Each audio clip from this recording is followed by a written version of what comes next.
Hello বন্ধুরা, কেমন আছো তোমরা সবাই? আশা করতেছি তোমরা সবাই ভীষণ ভালো আছো, আর আমিও ভালো আছি। তো আমি অমৃতা তোমার পাশে নিয়ে এলাম একটা ছোট্ট ব্লগ ভিডিও নিয়ে। তো ভিডিওটা কিন্তু বেশি বড় করতাম না। তো দেখতে পারতেছো, এখন আমি স্নানটা করে মাত্র আইলাম, আর এখন কিন্তু বাজে 5টা 10। তো আমি কিন্তু আজকে সারাদিনে সত্যি কথা বলতে আমি কিচ্ছুই খাইছি না। আজকে সারাদিন শুধু সকালে চা খাইছি। চা খাইয়া যে কাজে লাগছে, এই অক্ষণ মাত্র স্নান করে ঘরে ঢুকলাম।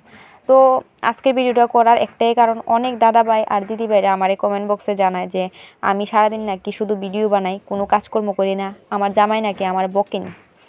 হ্যাঁ, অবশ্যই আমার জামাই আমার বকতো যদি আমি কোনো কাজকর্ম না করতাম। ঘরের কাজকর্ম করতে লাগা, আমার একটা বাচ্চা আছে, বাচ্চাটাও সামনে। তো আজকে এত দূর অবধি, মানে এত দেরি অবধি স্নান করানোর একটাই কারণ, আজকে আমি রান্নাঘরটা ঝাড়া দিছি, মানে চৈত্র মাসের একদম ঝাড়াঝাড়ি করে লাইছি আজকে। তো দেখতে পাচ্ছ, জানো আমি ভাড়া থাকি, তোমরা সবাই জানো মোটামুটি যে আমি ভাড়া থাকি। তো ভাড়া থাকি তো কি হয়েছে, তো এলিগে কি আমার এটাকে আমি নিজের ঘর মনে করতাম না? তো আমি সবসময় এই বাড়িটারে আমার নিজের বাড়ি, নিজের ঘরই মনে করি। তো ওইদিকে দেখো, মোটামুটি আমার একদম ঘরটারে পরিষ্কার করা কমপ্লিট, আর শুধু এখন বাসন টাসন এটি যেটি আছে এটি ধুয়ে আনছি, এটি শুধু একটু গুছগাছ করো।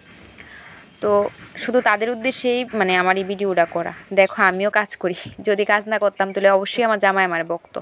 আর এদিকে দেখো, ঘরের সমস্ত মানে আবর্জনা এনে এখানে আগুন জ্বলাই দিছি, তো এদিকে আর বাতাসে উড়িয়া টুইরা যাইতো না। আর ঘর পরিষ্কার করার লগে লগে কিন্তু আমি কয়েকটা কাপড় চোপড়ও ধুইয়া দিছি।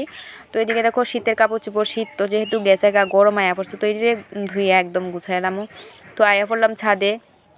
আয়া ওখানে আমি কাপড় চোপড়টি সব লই এলামু, ছেলে গেছে মাস্টার বাড়ি থেকে আনুম। তো দেখো, একটা মানে সংসারের মধ্যে কিন্তু কম কাজ না, অনেক কাজ। বাচ্চা সামলানোর থেকে ধইরা ঘরে রান্না বাড়ি, ঘরে পরিষ্কার করা রাখা, মানে অনেক কাজ আছে, যেটা আমরাও করি তোমরাও করো। তো মানে যে কোনো একটা জিনিস না জানি না, কারোরে জাজ করো না যে মানুষটা বাড়িতে কি করে। সত্যি কথা বলতে, সবাই কাজ করো, সবাই ইচ্ছা আছে, তোমার মনের একটা ইচ্ছা থাকতেই পারে। তো আমার ভালো লাগে, আমি ভিডিও বানাই। আর সত্যি আমার ভিডিও বানাতে ভীষণ ভালো লাগে। তো আজকের জন্য এইটুকুই, টাটা।